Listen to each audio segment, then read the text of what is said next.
Happy scare day to me. Happy scare day to me. Yeah. Oh, hello, kiddos. I'm glad you made it to my scare day party. I got a scare day card. It reads, just a cheery scare day. Wish to let you know we're trusting each and every passing year will be more disgusting. Aw, thanks, Ma. I'm dying to open presents, but it'll have to wait till after our story. Tonight's little story is about a clown who shows up uninvited to a birthday party and terrorizes an entire family. I call this one, Be Nice to the Clown.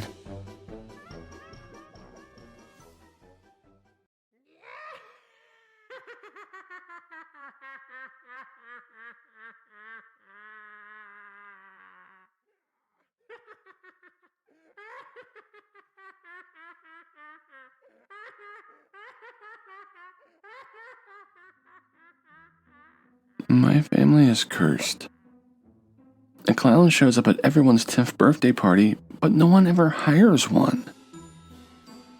My earliest memory of the clown is from my cousin Jake's 10th birthday party. I was only 5, but I distinctly remember the commotion surrounding the clown. I remember my parents preparing me before we even left the house, and on the drive there. There's going to be a clown at Jake's 10th birthday party, my dad said. Just be nice. All you have to do is be nice, my mom added. And I didn't understand why we were so worried. My mom kept wiping her hands on her dress the entire drive to Jake's house, or why my dad kept taking deep breaths. Weren't clowns supposed to be at birthday parties? When we got to Jake's house, there was something going on. The kids were running around in the backyard and jumping in the bouncy castle, but the adults, they were standing there in silence, their eyes darting back and forth across the yard. While some of my aunts and uncles walked in and out of the house periodically, it was like they were all waiting for something to happen. As I jumped in the bouncy castle along with the rest of my cousins, I noticed a movement in the bushes near the gate that led into the backyard. I continued to bounce, trying to get higher and higher and higher, each time in order to get a better look at whatever was there. Finally, I saw a clown appear from behind the bushes and watched as he unlatched the gate. I stopped bouncing and I tried to maintain my balance as I watched the clown step into the yard and close the gate behind himself. I pushed my fingers through the mesh in the bouncy castle and pressed my face against it, staring at the clown as he scanned the backyard, until his eyes landed on me, just stared at me. For a few seconds I stared back, not really knowing what to do. No one seemed to notice him yet, and my cousins continued bouncing around behind me. He was short, and he wore a curly rainbow-colored wig. His face was white, and it seemed his skin was naturally that pale. It didn't look like paint at all. His lips were normal size, but bright red. He had a giant round red nose. His eyes were dark, so very dark, that I couldn't distinguish the pupils from his iris. He had 2 black lines that started above his black eyebrows and ran all the way down his eyelids to the top of his cheek, which appeared to be inflated with something. They were round and protruding with a pink blush on them. His skin was smooth like porcelain. He wore yellow polka-dotted pants that were held up by red suspenders, and a white shirt with giant red buttons down the front, and red ruffles around the neck, chest, and sleeves. He wore shiny red clown shoes and carried a gift bag in one hand. I don't know how long I stood there watching him, but suddenly, I was being pulled out of the bouncy house by my mom. She dragged me to a table and sat me down in a chair between herself and my dad. I continued to watch the clown as he approached my cousin Lisa and pulled a pink balloon out of his pocket. He blew up the balloon and twisted it into a doll, handing it to her. She took the balloon doll from the clown and she ran over to her mom, my Aunt Clarissa, who grabbed Lisa roughly and dragged her away from the clown. There was a large amount of tension for the remainder of Jake's birthday party, and our parents won't let us stray too far away, and the clown stayed the entire time, wandering around the yard and handing out balloon animals and honking his nose for the children. When it came time to open presents, we watched Jake unwrap countless video games and action figures, along with a few clothing items, and once he finished opening the last gift from a family member, The clown walked up to Jake and handed him a gift bag he had been carrying around the entire party. I watched as Jake's mom tried to stop the clown from handing Jake the gift while my uncle held her back. "It's a book," Jake said. I saw his mom sigh in relief, and Jake turned the book over in his hands. Looking at it, it was a small hardcover book with a glossy dust jacket, and it had a drawing of a beach on it. Jake thanked the clown and it walked away from him, through the gate and away from the house. Once he was gone, Jake's dad snatched the book from him. I asked him about it later, but he told me his parents had thrown it out. I saw the clown a few more times after that. At every cousin's 10th birthday party, he would show up in the same outfit every time and gave them a hardcover picture book, and their parents would get rid of it. When I was 10, I had the same thing happen, and although I begged my parents to let me see the book, they declined. That night at my 10th birthday party, I snuck out of my room and saw my dad go up into the attic with my book. I tried to find it a few times after that, but he had hidden it so well and it was nowhere to be seen. I once asked my parents why any of us had birthday parties if they were so afraid of the clown. They told me the clown would show up anyway. He just always knew. I didn't see the clown for a couple years. All of my cousins had passed the age of 10, and none of them were old enough to have their own kids yet. When I turned 20, my parents died in a car accident, and I inherited their house. By that time, I had forgotten all about the clown and the book, and I didn't care to read it or figure out why they had taken it away. And then 12 years later, my daughter Wendy had her 10th birthday party. My wife knew about the clown. We had already seen it appear once before at Jake's twins' birthday party. We prepared Wendy and gave her the same warnings my parents had given me. Be nice to the clown. He looked exactly as I remembered him. Not a single thing had changed, not even his outfit. I watched him as he caught my niece Alice's eyes and pulled out a blue balloon from his pocket. He blew up the balloon and pulled out another one, and then used both of them to form a hat, which he gently placed on her head. I watched as she thanked him and he clapped his hands together and continued to walk around my backyard. Nobody ever tried to stop him, because we've always been warned not to. We were never specifically told what would happen if we tried, but we knew it was bad. And none of us wanted to find out what it would be. When it was time to open presents, I continued to eye the gift bag in the clown's hand. Once Wendy was done opening the gifts given to her by family members, the clown approached her, and he handed her the bag. She took it gently and slowly and opened it, digging around the tissue paper until she pulled out the book. "Thank you," she said, smiling at the clown. He took a bow and walked away, jumping back over the fence. I let out a sigh of relief once he was gone, and I approached Wendy, taking the book from her. She didn't seem to mind that it was being taken. She seemed very glad. I decided to hide it up in the attic just as my parents had done with mine, but as I stared at it in my hands, curiosity began to set in. It was the same as all the other books I had seen. A hardcover with a glossy dust jacket that contained a drawing on the front, but no title.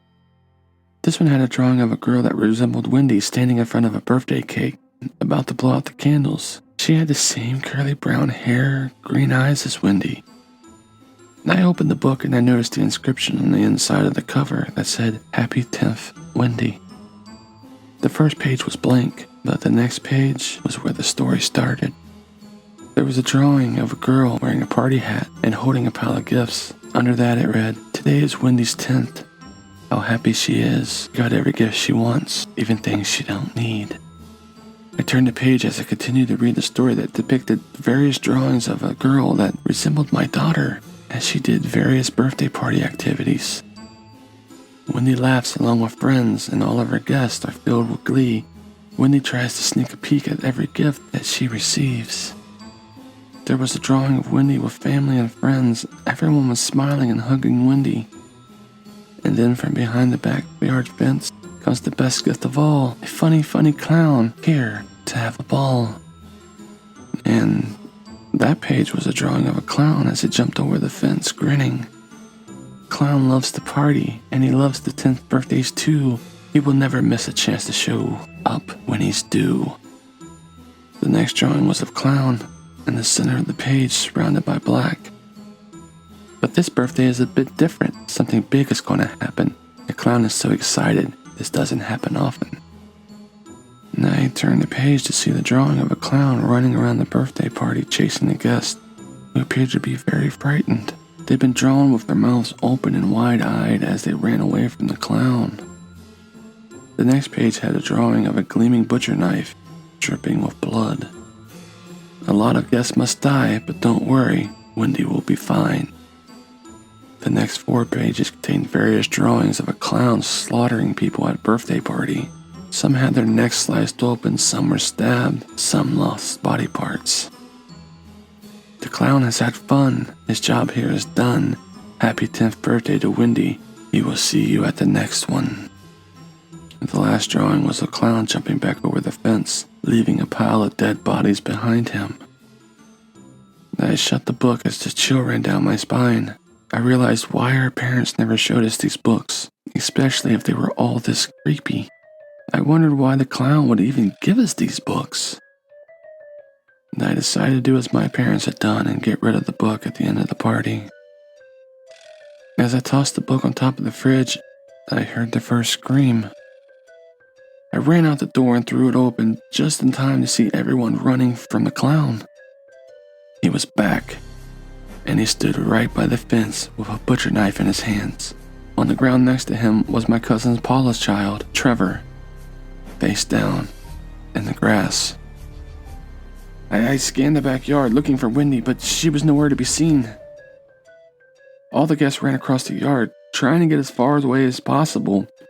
I watched as Jake tossed the children over the fence and into the neighbor's yard. I looked for my wife and I spotted her running towards me into the house. "Where's Wendy? Where's Wendy?" I asked her, grabbing her arm. "She jumped the fence a while ago. She's fine. We need to hide." She dragged me inside with her and the screams continued. A few more family members made it inside and we hid there in the kitchen and in the living room. After a while, the screams had died out and I slowly got up, opening the door, peering out into the backyard. "He's gone," I said as I threw open the door and walked outside. There was a total of 10 dead people, and a few minutes after the cops arrived, so did Jake, his family, and Wendy. I ran to her as I saw her coming up the driveway, picking her up in my arms. "I'm so glad you're okay," I said. I kept her by my side for the rest of the night as we answered questions. I didn't tell the police that I knew the clown, as they would never believe my story.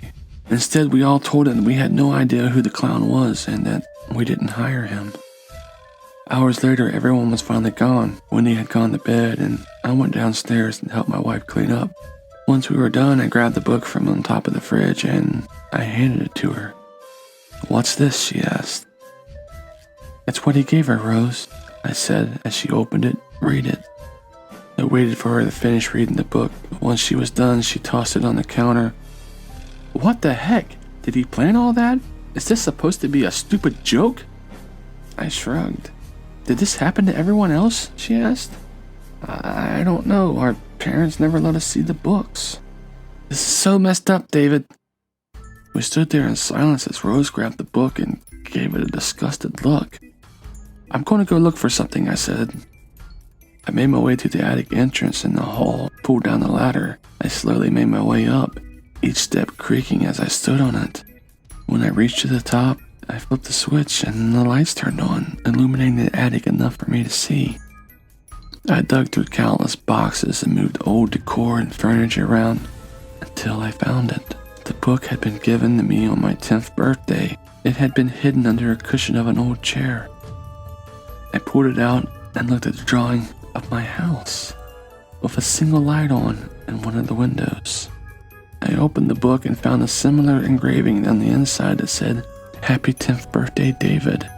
I turned the pages and I began to read the story, ignoring the pictures. "Today is David's 10th birthday. What a good one it will be. David eats pizza. His favorite topping is cheese. He has a water balloon fight with cousin Eric, and they take cover in the trees. Everything is fun, and soon it will be great. Here comes the clown. He is never late. David's birthday was a blast. His gifts were all so fun, but don't be sad that it's over. The fun has just begun. Years go by and the clown sees David again. It's now his daughter's 10th birthday, and today the fun will end. A lot of guests had fun, and others this day was their last. David's family is alive, thank the clown for that. And now it's time for bed, time to get some sleep. Don't forget to check on Wendy, she hasn't made a peep. The final drawing in the book showed an empty bed in a dark room with a window that was wide open.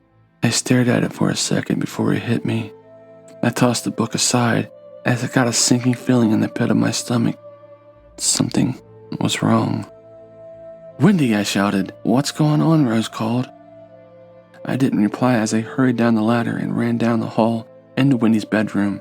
Throwing the door open, I flipped the light on and looked around, but it was too late. She was gone. Her bed was empty, and her window was wide open.